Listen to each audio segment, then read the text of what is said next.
Big boss ಮನೆಯಲ್ಲಿ ಗಿಲ್ಲಿ ನಟನ ಆಟ ಈಗ ಎಲ್ಲೆಲ್ಲೂ ಸಂಚಲನ ಸೃಷ್ಟಿಸುತ್ತಿದೆ. ಹಾಸ್ಯ, ಟೈಮಿಂಗ್, ಸ್ಟ್ರಾಟಜಿ ಎಲ್ಲವನ್ನೂ ಪರ್ಫೆಕ್ಟ್ ಮಿಕ್ಸ್ ಮಾಡಿ ಗಿಲ್ಲಿ ಮನೆಯಲ್ಲಿ ಮುದ್ದಾದ ಎನರ್ಜಿ ಕ್ರಿಯೇಟ್ ಮಾಡ್ತಿದ್ದಾರೆ.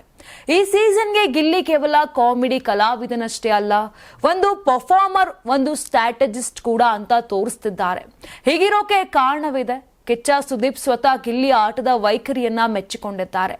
ಈವರೆಗೆ ಭಾಗವಹಿಸಿದ್ದ ರಿಯಾಲಿಟಿ ಶೋಗಳಲ್ಲೂ ಆಟ್ರಿಕ್ ಹೀರೋ ಶಿವರಾಜ್ ಕುಮಾರ್, ನವರಸ ನಾಯಕ ಜಗ್ಗೇಶ್, ಶರಣ್, ಕ್ರೇಜಿ ಸ್ಟಾರ್ ರವಿಚಂದ್ರನ್ ಎಲ್ಲರೂ ಕೂಡ ಗಿಲ್ಲಿಯ ಪ್ರತಿಭೆ ನೋಡಿ ಈ ಹುಡುಗ ಒಮ್ಮೆ ಗೆದ್ದೇ ಗೆಲ್ತಾನೆ ಅಂತ ಹೊಗಳಿದ್ದೂ ಇದೆ. ಮಳವಳ್ಳಿ ನಟರಾಜ ಅಂದ್ರೆ ಯಾರು ಅಂತ ಹೀಗೆ ಕೇಳಿದ್ರೆ ಗೊತ್ತಾಗದೇ ಇರಬಹುದು. ಆದ್ರೆ ಗಿಲ್ಲಿ ನಟ ಅಂದ್ರೆ ಸಾಕು, ಕಾಮಿಡಿ ಕಿಲಾಡಿಗಳಲ್ಲೇ ಫೇಮಸ್ ಆಗಿರುವ ಹೆಸರು. ಯಾವ ವೇದಿಕೆಗೆ ಹೋದ್ರೂ ಗಿಲ್ಲಿಯ ಪ್ರಾಪರ್ಟಿ ಕಾಮಿಡಿ, ಅಳತೆ ಇಲ್ಲದ ಎಕ್ಸ್ಪ್ರೆಷನ್ಗಳು, ಪಂಚ್ಗಳ ಟೈಮಿಂಗ್ ವಿಭಿನ್ನ. ಗಿಲ್ಲಿ ಬಿಗ್ ಬಾಸ್ ಮನೆಗೆ ಬರಬೇಕು ಅನ್ನೋದು ವೀಕ್ಷಕರ ಆಸೆಯಾಗಿತ್ತು.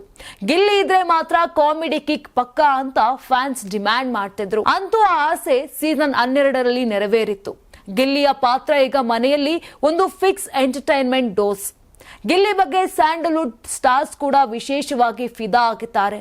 ಕಾಮಿಡಿ ಕಿಲಾಡಿಗಳಲ್ಲಿ ಜಗ್ಗಣ್ಣನ ಮನಕೆತ್ತ ನಂತರ ಗಿಲ್ಲಿ ಭರ್ಜರಿ ಬ್ಯಾಚುಲರ್ಸ್ ನಲ್ಲಿ ಮಿಂಚಿದ್ರು. ನಟಿ ಯಶಸ್ವಿನಿ ಮೆಂಟರ್ ಆಗಿದ್ದರು.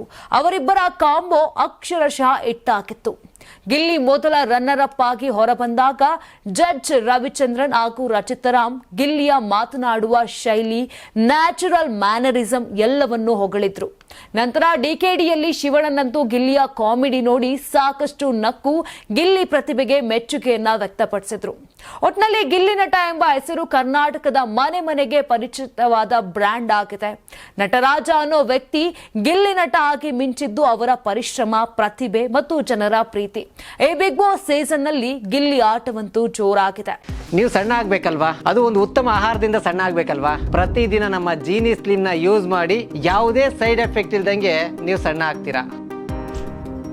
ನಿಮಗೆ ಮಾಧ್ಯಮದಲ್ಲಿ ಕೆಲಸ ಮಾಡುವ ಆಸಕ್ತಿ ಇದೆಯಾ? ಹಾಗಾದ್ರೆ ಕರ್ನಾಟಕ ಟಿವಿ ಡಿಜಿಟಲ್ ಮೀಡಿಯಾದಲ್ಲಿದೆ ನಿಮಗೆ ಒಳ್ಳೆಯ ಅವಕಾಶ.